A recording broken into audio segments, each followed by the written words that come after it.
वृत्तविशेष.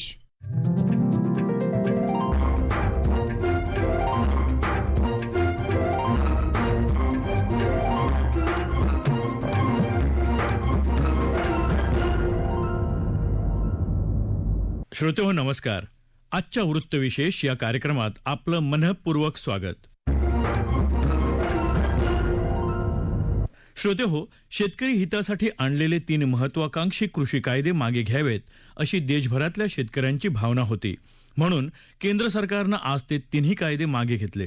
प्रधानमंत्री नरेंद्र मोदी यांनी याबाबतची घोषणा करताना कृषी क्षेत्राच्या विकासाबद्दलची भूमिकाही विशद केली.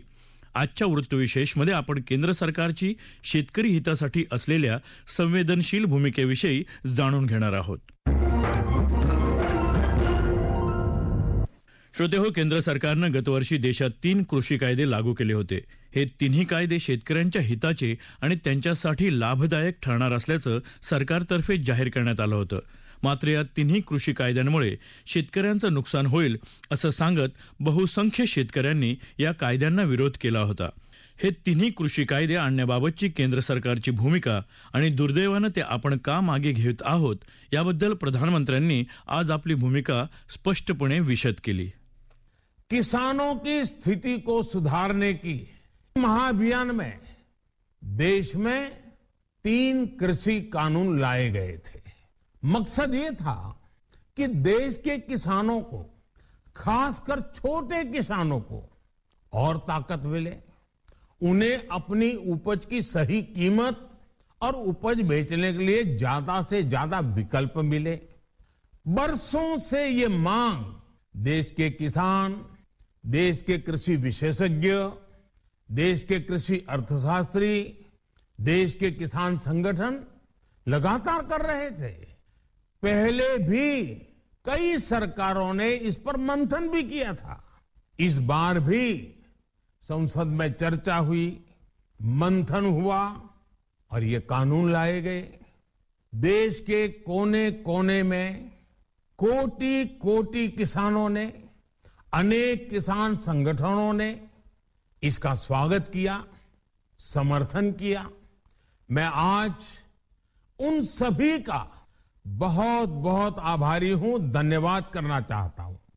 साथियों, हमारी सरकार किसानों के कल्याण के लिए, खासकर छोटे किसानों के कल्याण के लिए, देश के कृषि जगत के हित में, देश के हित में, गांव गरीब के उज्जवल भविष्य के लिए पूरी सत्यनिष्ठा से, किसानों के प्रति पूर्ण समर्पण भाव से, नेक नियत से ये कानून लेकर आई थी.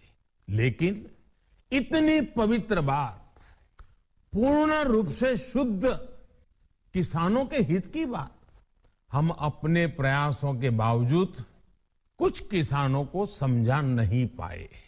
भले ही किसानों का एक वर्ग ही विरोध कर रहा था, लेकिन फिर भी ये हमारे लिए महत्वपूर्ण था. कानून के जिन प्रावधानों पर उन्हें ऐतराज था, सरकार उन्हें बदलने के लिए भी तैयार हो गई. 2 साल तक हमने इन कानूनों को सस्पेंड करने का भी प्रस्ताव दिया.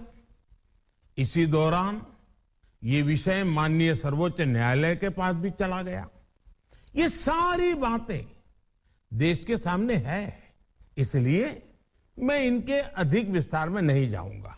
साथियों, मैं आज देशवासियों से क्षमा मांगते हुए सच्चे मन से और पवित्र हृदय से कहना चाहता हूं कि शायद हमारी तपस्या में ही कोई कमी रही होगी, जिसके कारण दिए के प्रकाश जैसा सत्य कुछ किसान भाइयों को हम समझा नहीं पाए.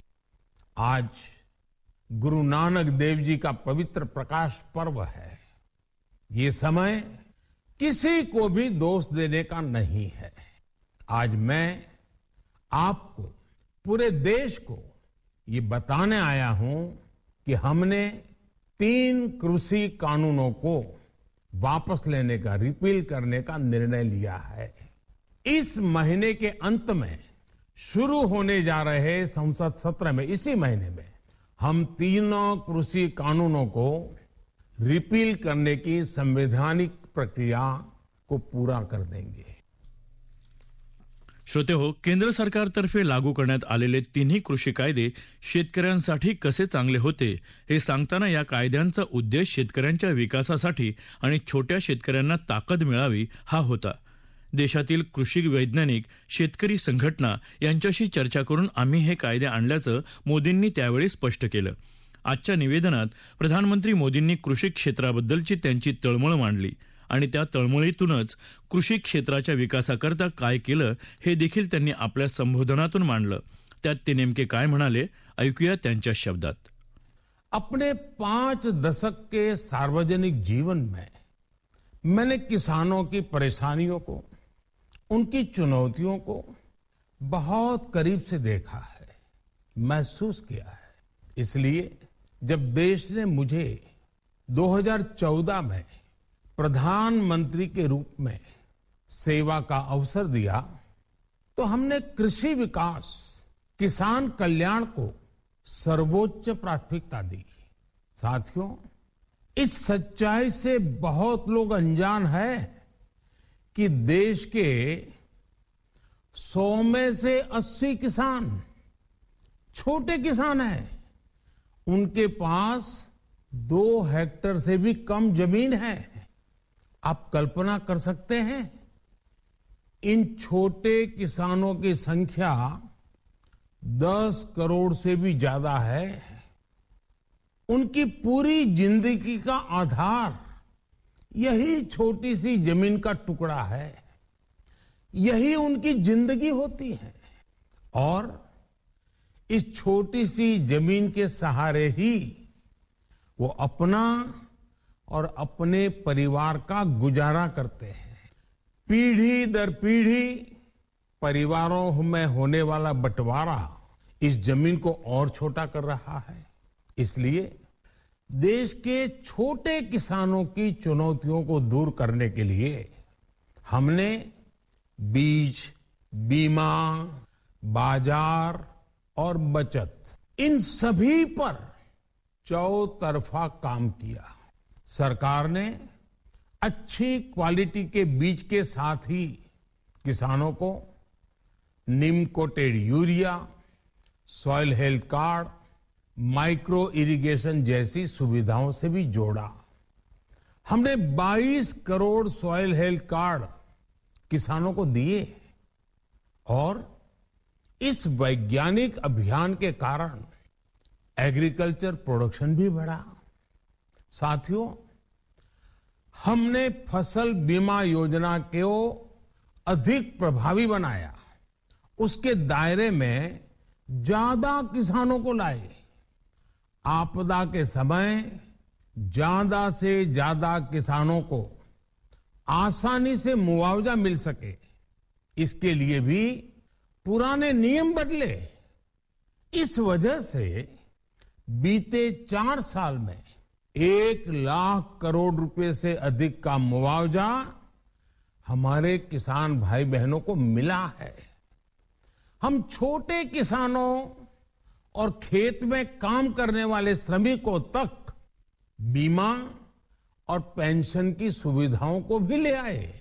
छोटे किसानों की जरूरतों को पूरा करने के लिए सीधे उनके बैंक खातों में 1,62,000 करोड़ रुपए ट्रांसफर किए, सीधे उनके खाते में. साथियों, किसानों को उनकी मेहनत के बदले उपज की सही कीमत मिले, इसके लिए भी अनेक कदम उठाए गए. श्रोते हो, केंद्र सरकारतर्फे देशात लागू करण्यात आलेले तिन्ही कृषी कायदे आणण्यामागील प्रधानमंत्री नरेंद्र मोदी यांची भूमिका अतिशय निर्मळ होती. मात्र तरीही आज हे कायदे मागे घेण्याचा कटू निर्णय का घ्यावा लागला हे समजत नाही, अशी प्रतिक्रिया केंद्रीय कृषी मंत्री नरेंद्रसिंह तोमर यांनी व्यक्त केली. कृषी कायद्यांबाबत लोकांमध्ये संभ्रम पसरला होता. त्यामुळे सरकारला अखेर हे तिन्ही कायदे मागे घ्यावे लागले. ते आणखी काय बोलले जाणून घेऊयात. प्रधानमंत्री जी चाहते थे कि किसानों के जीवन में जो बंदिशें हैं उनको खोला जाए। इस दिशा में अनेक कृषि अर्थशास्त्रियों ने, वैज्ञानिकों ने लंबे समय तक अध्ययन किया और इसके परिणाम स्वरूप प्रधानमंत्री जी कृषि सुधार की दृष्टि से 3 कानून लेकर आए, जिनको लोकसभा और राज्यसभा ने पारित किया। उन कानूनों का लाभ निश्चित रूप से किसानों को मिलने वाला था और उन कानूनों के पीछे प्रधानमंत्री जी की साफ नियत थी कि किसानों के जीवन में क्रांतिकारी बदलाव आए। लेकिन मुझे दुख है कि इन कानूनों का लाभ हम देश के कुछ किसानों को समझाने में सफल नहीं हो पाए। मैं इस अवसर पर उन लोगों को भी धन्यवाद देना चाहता हूं जिन्होंने हमारे साथ मिलकर, कृषि अर्थशास्त्रियों ने, वैज्ञानिकों ने, किसान संगठनों ने इन लाभों को समझाने की कोशिश की। मैं निश्चित रूप से उनका बहुत आभारी हूं। प्रधानमंत्री जी ने लगातार इस बात की कोशिश की थी कि इन सुधारों के बाद देश के कृषि क्षेत्र में बदलाव आए, लेकिन कुछ ऐसी परिस्थितियां बनी जिसके कारण कुछ किसानों को इन कानूनों में आपत्ति दिखाई देती थी। यद्यपि तर्क के साथ हम लोगों ने चर्चा का रास्ता अपनाया, उनको समझाने की कोशिश की, लेकिन फिर भी हम सफल नहीं हुए। इसलिए प्रधानमंत्री जी ने आज गुरु नानक देव जी के प्रकाश पर्व के अवसर पर इन तीनों कानूनों को रद्द करने, रिपील करने का जो निर्णय किया है वह निश्चित रूप से स्वागत योग्य है। प्रधानमंत्री जी यही नहीं रुके, साथ ही साथ प्रधानमंत्री जी ने आज यह भी कहा है कि एक समिति बनाई जाएगी। इस समिति में केंद्र सरकार, राज्य सरकार, किसान, वैज्ञानिक, अर्थशास्त्री, ये सब उस समिति में रहेंगे। यह समिति एमएसपी को प्रभावी और पारदर्शी बनाने की दिशा में और बाकी विषयों को समेटकर अपनी रिपोर्ट देगी। वह रिपोर्ट आने वाले कल में किसानी के क्षेत्र में लाभप्रद होगी, ऐसा मुझे विश्वास लगता है। श्रोतेहो, अनेक शेतकरी संघटनांनी या कायद्यांना विरोध केला, आंदोलनं केली, तर हे कायदे शेतकरी हिताचं असल्यानं असंख्य शेतकरी संघटनांनी या कृषी कायद्याचं समर्थनही केलं होतं। त्यामुळे या संघटनांतर्फे शेतकऱ्यांपर्यंत पोहोचून या कायद्यांचे फायदे पोहोचवण्याचं कार्य सुरू होतं। मात्र असे प्रयत्न कमी पडल्यामुळे हे तिन्ही कृषी कायदे मागे घ्यावे लागल्याची भावना या संघटनांच्या वतीनं व्यक्त केली जात आहे। मात्र प्रधानमंत्र्यांची कृषी क्षेत्राविषयीची तळमळ आणि हेतू स्वच्छ होता, हे त्यांचं मत आजही कायम आहे। एकूणच केंद्र सरकारनं हे तिन्ही कायदे मागे घेतल्यानंतर अशा शेतकरी संघटनांना काय वाटतं, याविषयी इंडियन किसान युनियनचे रामकुमार वालिया चौधरी यांनी त्यांची भूमिका स्पष्ट केली। निश्चित तौर पर ये तीनों कृषि कानून लोगों के फायदे के लिए थे, लेकिन हम लोगों को समझा नहीं पाए इसके फायदे, और हमारे किसान भाई इसको पसंद नहीं कर रहे हैं। अतः इसके अलावा कोई चारा नहीं है। एक तो कोरोना काल था, कोरोना काल में जो हमारा प्रोग्राम बना था कि हम गांव-गांव जाकर मीटिंगें करेंगे, किसानों को समझाएंगे, तो वो हम नहीं कर पाए। दूसरी बात, जो सारे पॉलिटिकल लोग हैं उन सब ने एकमात्र यही मुद्दा बना दिया था कि हमारे किसान भाइयों को बहकाया जाए और अपनी राजनीतिक रोटियां सेकी जाए और ये बताया जाए कि इन कानूनों से उनकी जमीन छिन जाएगी, मंडी के लोग उनका शोषण करेंगे।